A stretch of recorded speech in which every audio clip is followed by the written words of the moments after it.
ಕಳೆದ 6-7 ವರ್ಷಗಳಿಂದ ಇಲ್ಲಿ ಶಾಸಕರಾದಂಥ ಎಚ್ ಡಿ ಕುಮಾರಸ್ವಾಮಿ ಅವರು ಸಾರ್ವಜನಿಕವಾಗಿ ಒಂದು ಕಚೇರಿಯನ್ನು ಈ ಉಪಚುನಾವಣೆಯಲ್ಲಿ ನಾನು ಶಾಸಕನಾಗಿ ಆಯ್ಕೆ ಆದಮೇಲೆ ನಮ್ಮ ಜವಾಬ್ದಾರಿ ಇವತ್ತು ಕಚೇರಿಯನ್ನು ಪ್ರಾರಂಭ ಮಾಡಿದ್ದೇನೆ. ತಾಲೂಕಿನ ಜನಸಾಮಾನ್ಯರಿಗೆ ಬಹಳ ಖುಷಿ ಆಗ್ತಾ ಇದೆ. ಏನು ನಾಗರಿಕರ ಸಮಸ್ಯೆಗಳಿಗೆ ಸ್ಪಂದಿಸತಕ್ಕಂಥ ಕೆಲಸವನ್ನ ಈ ಕಚೇರಿ ಮಾಡ್ತದೆ. ಸಾರ್ವಜನಿಕ ಅಹವಾಲುಗಳನ್ನು ಸ್ವೀಕಾರ ಮಾಡ್ತಕ್ಕಂಥದ್ದು, ಅವರ ಸಮಸ್ಯೆಗಳಿಗೆ ಸರ್ಕಾರದಿಂದ ಪರಿಹಾರ ಕಂಡುಕೊಳ್ತಕ್ಕಂಥ ನಿಟ್ಟಿನಲ್ಲಿ ಈ ಕಚೇರಿ ಜನಸಾಮಾನ್ಯರ ಕಷ್ಟ ಸುಖಗಳಿಗೆ ಭಾಗಿಯಾಗತಕ್ಕಂಥ ಕೆಲಸವನ್ನ ಮಾಡ್ತದೆ. ಹಾಗಾಗಿ ಇವತ್ತು ತಾಲೂಕಿನ ಬಹಳಷ್ಟು ಜನ ಮುಖಂಡರು ಈ ಕಚೇರಿಯ ಪ್ರಾರಂಭೋತ್ಸವಕ್ಕೆ ಬಂದಿದ್ದಾರೆ. ಈ ಕಚೇರಿ ನಿರಂತರವಾಗಿ ಸಾರ್ವಜನಿಕ ಸೇವೆಯನ್ನ ಮಾಡ್ತದೆ. ಸರ್ಕಾರ ಮತ್ತು ಜನಸಾಮಾನ್ಯರಿಗೆ ಕೊಂಡಿಯಾಗಿ ಕೆಲಸವನ್ನ ಈ ಕಚೇರಿ ಪ್ರಾರಂಭ ಮಾಡ್ತದೆ. ಸಾಕಷ್ಟು ಕ್ಷೇತ್ರದ ಸಮಸ್ಯೆಗಳು, ಕಸದ ಸಮಸ್ಯೆ ತೀರಾ ಮಿತಿ ಮೀರ್ತಾ ಇದೆ ಸರ್. ಆ ನಿಟ್ಟಿನಲ್ಲಿ ಏನಾದರೂ ಹೊಸ ಯೋಜನೆಗಳು?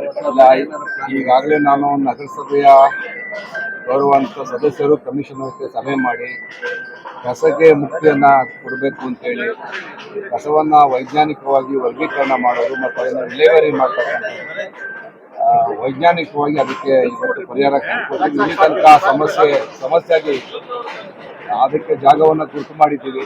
ಅದ್ರ ಬಗ್ಗೆ ಕೂಲಂಕುಷವಾಗಿ ಸರ್ಕಾರ ಜೊತೆ ಸಂಪರ್ಕ ಮಾಡಿ ಈಗ ಏನು ಈ ತಾಲೂಕಿನ ಎಲ್ಲ ಸಮಸ್ಯೆ, ಅದರೊಳಗೆ ನಗರದಲ್ಲಿ ಇರ್ತಕ್ಕಂಥ ಕಸ ಸಮಸ್ಯೆ ಮತ್ತು UGD ಇದಕ್ಕೆಲ್ಲ ಸಂಬಂಧಪಟ್ಟಂತ ಹಲವಾರು ಸಭೆಗಳನ್ನು ಮಾಡಬೇಕಾಗುತ್ತೆ, ಅದಕ್ಕೆ ಚರ್ಚೆ ಮಾಡಬೇಕಾಗುತ್ತೆ. ವೈಜ್ಞಾನಿಕವಾಗಿ ಅದಕ್ಕೆ ಪರಿಹಾರವನ್ನ ಕಂಡುಕೊಂಡಿಟ್ಟು ಎಲ್ಲ ಕೆಲಸ ಕಾರ್ಯಗಳನ್ನ ಪ್ರಾರಂಭ ಮಾಡ್ತಾರೆ. ಪುನರ್ರಚನೆ ಆಗ್ತದೆ ಸರ್. ಜಿಲ್ಲೆಗೆ ಮತ್ತೊಬ್ಬರು ಸಚಿವರ ಆಕಾಂಕ್ಷಿಗಳಿದ್ದಾರೆ ಸರ್. ಕಾಂಗ್ರೆಸ್ ಪಕ್ಷ ಯಾವುದೇ ತೀರ್ಮಾನ ತಗೊಂಡ್ರು ನಾನು ಸ್ವಾಗತಿಸ್ತೀನಿ. ಪಕ್ಷ ತಗೊಂಡ ತೀರ್ಮಾನಕ್ಕೆ ನಾನು ಬದ್ಧವಾಗಿದ್ದೀನಿ. ಅಲ್ಲ ಸರ್, ನೀವು ಒತ್ತಾಯ ಮಾಡ್ತೀರಾ ಅಂತೇಳಿ ಈಗ 6ನೇ ಸಲ MLA ಆಗಿದ್ದೀರಾ, ಸೀನಿಯರ್ ಇದ್ದೀರಾ. ನಾನೇನು ಒತ್ತಾಯ ಮಾಡಲ್ಲ. ನಾನೇನು ಅದರ ಆಕಾಂಕ್ಷಿಯಾಗಿ ನನಗೆ ಮಂತ್ರಿಗಿರಿ ಕೊಡಲೇಬೇಕು ಅಂತ ಹೇಳಿದ್ರೆ ಇಲ್ಲಿ ನಮ್ಮ ಜಿಲ್ಲೆಯಲ್ಲಿ ಬಾಲಕೃಷ್ಣ ಅವರು ಒಬ್ಬ ಸೀನಿಯರ್ ಆಗಿ ಒಬ್ಬ ಶಾಸಕರಿದ್ದಾರೆ. ಯಾರಿಗೆ ಕೊಟ್ಟರು ನಾನು ಕೆಲಸ ಮಾಡ್ತೀನಿ, ಏನು ತೊಂದರೆ ಇಲ್ಲ. ಏನಾದ್ರು ಅಂದ್ರೆ ಪಕ್ಷ ಬರುವಾಗ ಈ ತರ ಸಚಿವ ಸ್ಥಾನ ಬೈ ಎಲೆಕ್ಷನ್ ಗೆದ್ಕೊಂಡ್ಬಂದ್ರೆ ಏನಾದ್ರು ಸ್ಥಾನಮಾನ ಕೊಡ್ತೀನಿ. ನನ್ನ ಮೂಲ ಉದ್ದೇಶ ಈ ತಾಲೂಕಿನ ಸೇವೆ ಮಾಡ್ತಕ್ಕಂಥಾಗಿದೆ. 3.5 ವರ್ಷಗಳಲ್ಲಿ ನಾನು ಬಹಳಷ್ಟು ಕೆಲಸವನ್ನ ಮಾಡಬೇಕಾಗುತ್ತೆ, ಅದಕ್ಕೆ ಗಮನ ಕೊಡ್ತೀನಿ. ನಾನು ಯಾವುದೇ ಮಂತ್ರಿಗಿರಿಯಿಂದ ಹೋಗೋದಿಲ್ಲ, ಅವಕಾಶ ಮಾಡ್ಕೊಡ್ತೀನಿ, ಕೆಲಸ ಮಾಡ್ತೀನಿ. ಇಲ್ಲಾಂದ್ರೆ ತಾಲೂಕಿನ ಕೆಲಸ ಮಾಡ್ಕೊಂಡು ಕೆಲಸ ಕಾರ್ಯಗಳನ್ನ ಮಾಡಬಹುದು ಅಂತ ಸರ್. ಈಗಾಗಲೇ ನಮ್ಮ ಜಿಲ್ಲೆಗೆ ಉಪಮುಖ್ಯಮಂತ್ರಿಗಳಿದ್ದಾರೆ, ಮುಖ್ಯಮಂತ್ರಿಗಳು ನಮ್ಗೆಲ್ಲ ಪರಿಚಯ ಇದ್ದಾರೆ. ಅಭಿವೃದ್ಧಿ ಕೆಲಸ ಮಾಡ್ಲಿಕ್ಕೆ ಏನು ತೊಂದರೆ ಇಲ್ಲ, ಕೆಲಸ ಮಾಡ್ಕೊಂಡು ನಿಂತ್ಕೋತೀರಾ ಸರ್? ಕೇಳಿದಾರೆ ಸರ್. ಈಗ ಕ್ಷೇತ್ರಕ್ಕೆ ಹೆಚ್ಚಿನ ಅನುದಾನ ಏನಾದ್ರು ತರಿಸುವಂತ ಕೆಲಸ ಆಗಿತ್ತಾ? ಈಗ ಮಾನ್ಯ ಮುಖ್ಯಮಂತ್ರಿಗಳು 14ನೇ ತಾರೀಕು ಮತ್ತು 15ನೇ ತಾರೀಕು ಒಂದು ಡೇಟ್ ಕೊಡ್ತೀನಿ ಅಂತ ಹೇಳಿದ್ದಾರೆ. ಈ ಚುನಾವಣೆ ಗೆದ್ದ ಮೇಲೆ ಸಾರ್ವಜನಿಕರಿಗೆ ಒಂದು ಅಭಿನಂದನಾ ಕಾರ್ಯಕ್ರಮವನ್ನು ಏರ್ಪಾಡು ಮಾಡಿದ್ದೀವಿ. ಮಾನ್ಯ ಮುಖ್ಯಮಂತ್ರಿಗಳು ಅವತ್ತು ಸಭೆಗೆ ಬರ್ತಾರೆ, ಉಪಮುಖ್ಯಮಂತ್ರಿಗಳು ಇರ್ತಾರೆ. ನಾನು ಚುನಾವಣಾ ಸಂದರ್ಭದಲ್ಲಿ ಮಾನ್ಯ ಮುಖ್ಯಮಂತ್ರಿಗಳ ಗಮನವನ್ನು ಸೆಳೆದಿದ್ದೆ.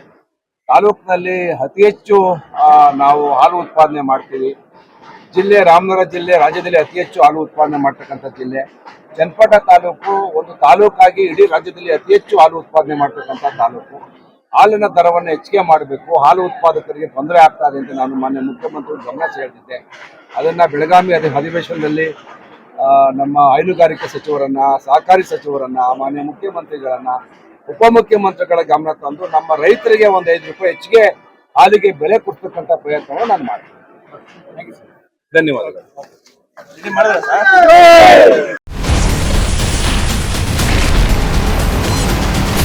Ashwavega English News. Coming soon. Your channel, your voice, your trust.